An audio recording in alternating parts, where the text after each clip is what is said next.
Everybody, thanks for tuning in. My name's Brady. Patrick here. Welcome to another coffee break. Today we're talking about natural versus synthetic tying materials. Thanks for tuning in with us. So a lot of conversations around the shop, natural synthetics. There's so many options out there. We have a world of opportunity for fly tying materials at AvidMax, tens of thousands of different things. Some natural, some synthetics. Pros and cons to both, different considerations to each. What's your preference? What do you like to use when you're at the vise? Do you have one way that you go or the other? Are there reasons that you go one way or the other? I like the material that best imitates the bug I'm trying to put together. If it's synthetic, it's going to be synthetic. If it's natural, it's going to be natural. As long as it gives me the best approximation of whatever the bug looks like, the bait fish may look like, whatever it is, that's what I'm going for. Okay. Yeah, so what caters to the fly pattern the best? How can you get that imitation, achieve that imitation with the materials that you have at your fingertips? Yes. Yeah. Yes. Is there a time that you would lean more synthetic versus natural ever? If there's a specific case where I need the fly to do something very specific, if it needs to perhaps sink in a specific way, if it needs to swim in a specific way, that may be a little more applicable to streamers in particular. So natural fibrous hairs, feathers, things like that, gonna soak up a little bit more water, get a little more waterlogged, so perhaps sink a little bit faster, move a little bit differently through the water. Synthetics, won't Tend to be obviously tend to be hydrophobic, so while they're in the water, may move similarly, but once they're out of the water, if you're false casting, they're gonna shake off that water a lot faster, so there's that sort of argument, there's that advantage to synthetics. Yeah.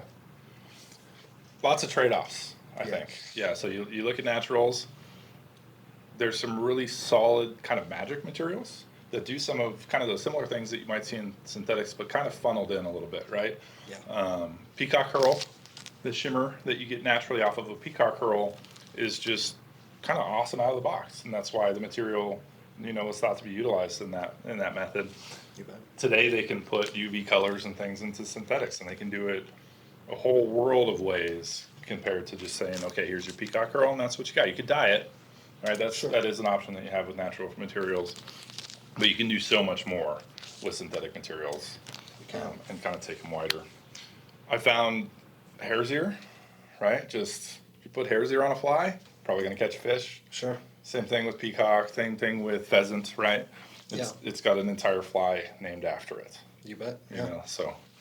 And I don't think there's a synthetic substitute for CDC quite yet. Sure. That one, that feather in particular, very special in the way it's structured. So it's just when it calls for CDC, nothing else will do, I don't think. Yes, I agree.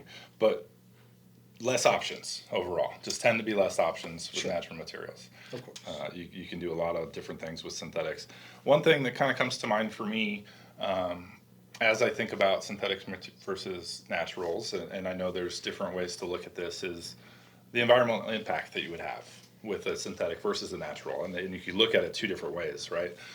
Love to hear what you guys think out there. This can be a little bit of a more controversial topic just because there are different ways to shake it and different ways to look at it. One of the questions I ask myself is, can I get this done with a natural material that was maybe sourced responsibly, so that maybe I don't have to use a synthetic that I might lose and leave in the river, right? Sort of a benefit to naturals is that they're going to break down over time a little bit more easily. Sure. So, I mean, sort of it being natural, it's directly from nature, so to speak. So you're going to find hairs and feathers out in the wild just as a matter of course, falling off of the critter that it may have fallen off of. So it's not really a big deal. Whether we're adding to it unnaturally, I guess that's sort of a given, but it's not the worst thing in the world just because natural fibers, natural materials going to break down. Right. And and synthetics definitely, some of them are going to hang out a lot longer than others. So, forever chemicals that people talk about, there may well be some in the things that we use to tie. So that's a bit of a problem. It exists. Something to be aware of, I guess. Something to be aware of, to say the least. Yeah. But pretty cool flexibility at the same time. Yes. The other way you would go with it is, well, you're potentially using these animals that maybe didn't need to be used for that purpose, and so that could be another side of the conversation that might lean you more towards a synthetic. So love to hear what you guys think. Leave us some comments and give us your thoughts on that topic. So Absolutely. yeah, that kind of leads in also to the maybe purist person Sure. that's sure. that's fly tying, and how's that person approaching fly tying? Yeah. I mean, people have been grumbling for the last 200 years about what people can and cannot put on a fly hook. Right, You know, yeah. as of late, it's The fluor. Right, Sure, yeah. absolutely. So to put it in more recent terms, is a mop fly a fly? Is a squirmy worm a fly? Or is it a lure? Or the things like that. But Right. Yes. you know, if it's doing the job, if it's imitating something that would be naturally seen in the environment that the fish would go for, I say give it a shot. How about it? you I'm know.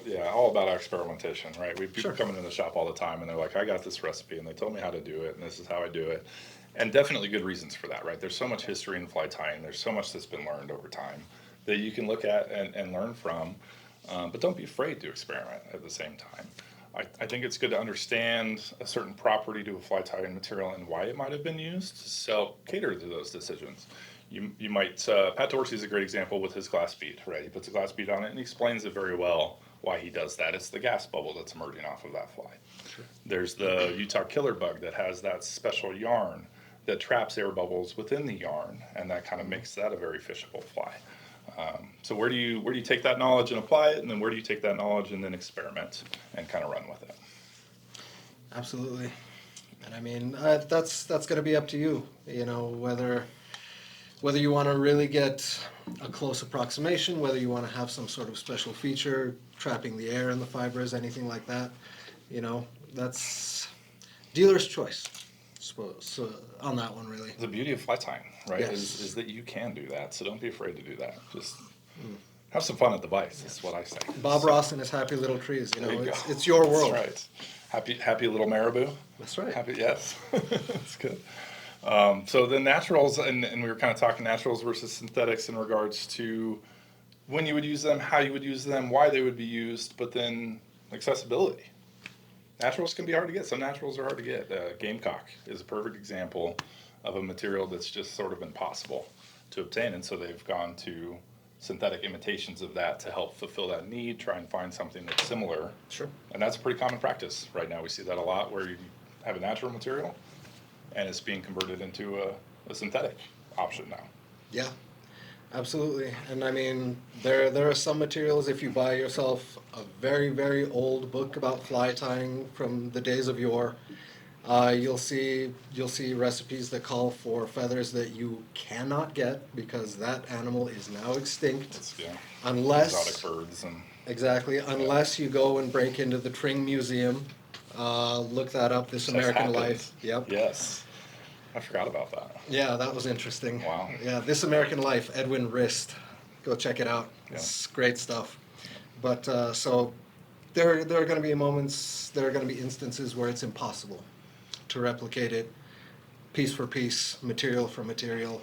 So you're going to have to improvise. You're going to have to think outside the box. How can you best replicate that original with a synthetic, I suppose? I mean, it's Yep. the only way. Yeah, because naturals are going to vary.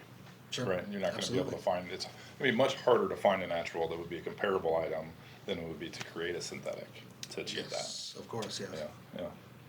So maybe you're a fly tyer and you're thinking this through and you're saying to yourself, well, I'm working on developing a fly.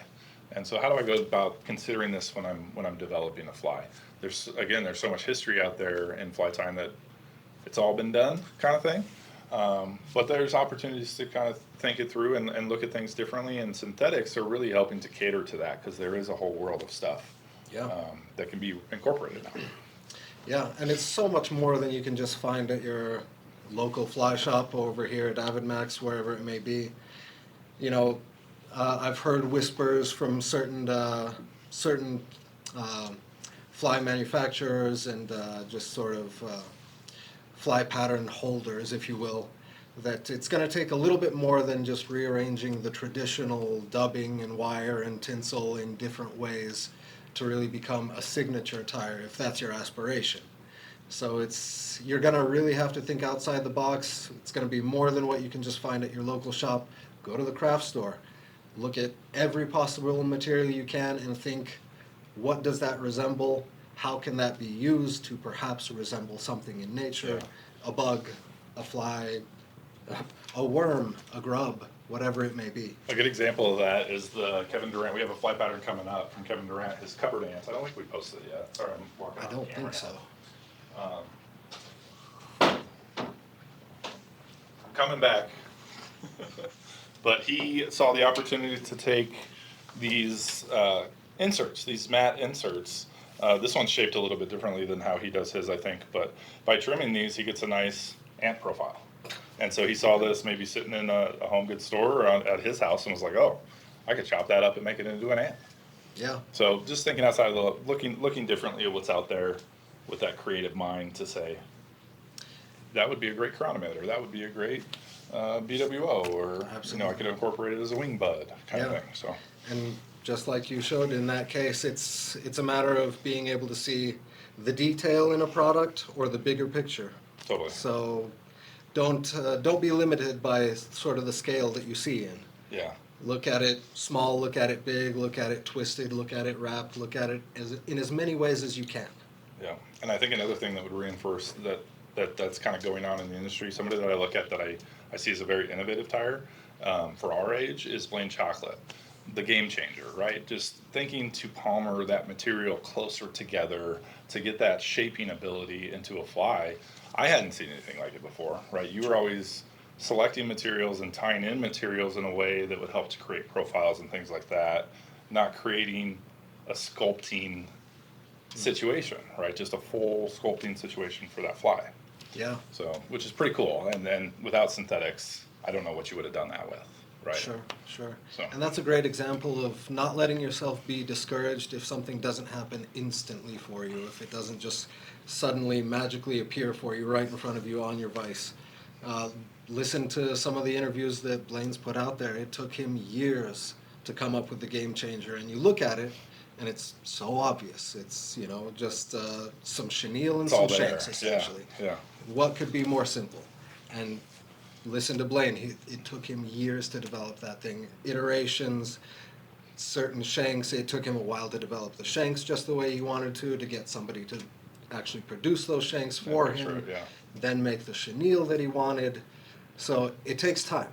It's not just going to be a sort of wing and a prayer thing that just happens for you. Right. Yeah. Not always stumbling on happy accidents, right? There's development. There is development. Time yes. and development. R&D goes into things. Yes. So, yeah. Pretty cool stuff out there. The fortunate part is that we live in a great age of fly tying. We have all of this at our fingertips. We have naturals, we have synthetics, we have education at our fingertips with videos. It's much easier to get into fly tying today and start exploring all of this. So, any other thoughts that you have on naturals for synthetics that you want to share? One thing, just one little point, naturals versus synthetics. Naturals are going to have high variability. Yes, good point. And synthetics are made to a specific standard, specific tolerances. You can pretty much bet the farm that you're going to get the same thing package to package to package unless there's been an egregious some sort of manufacturing flaw, manufacturing error. Right. But with naturals, I'm in customer service. I get it all the time, at least once a month. Somebody says, this particular package of It's funny, we have an example. bucktail or feathers is short or this way or There's that ear way. without ears, maybe, right? Yeah. So it's sort of the luck of the draw. Unfortunately, Yeah. the manufacturer sends it to us that way. We throw it in the box, we pick it. If you get a bad one, by all means, drop us an email, call us, let us know.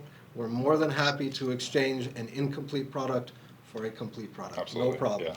Yeah, if you're local and you're fortunate to be able to come by, you can come by. We'll pull out inventory from the back. You can look through the whole selection of saddles and hackles that we have. You can look at all the deer hair patches that we have. Pick the dye run that fits what you're doing, because it is just conducive to natural materials. The consistency cannot be maintained. Dyes are slightly different. Colors change completely sometimes, even though they're called the same thing. So yeah, like Patrick said, we're a resource for you to help kind of funnel you in and find the right option that Sure. you're looking for. And even if you're not a local, feel free to call me up Yes. and request, I want it this way, this way, this way.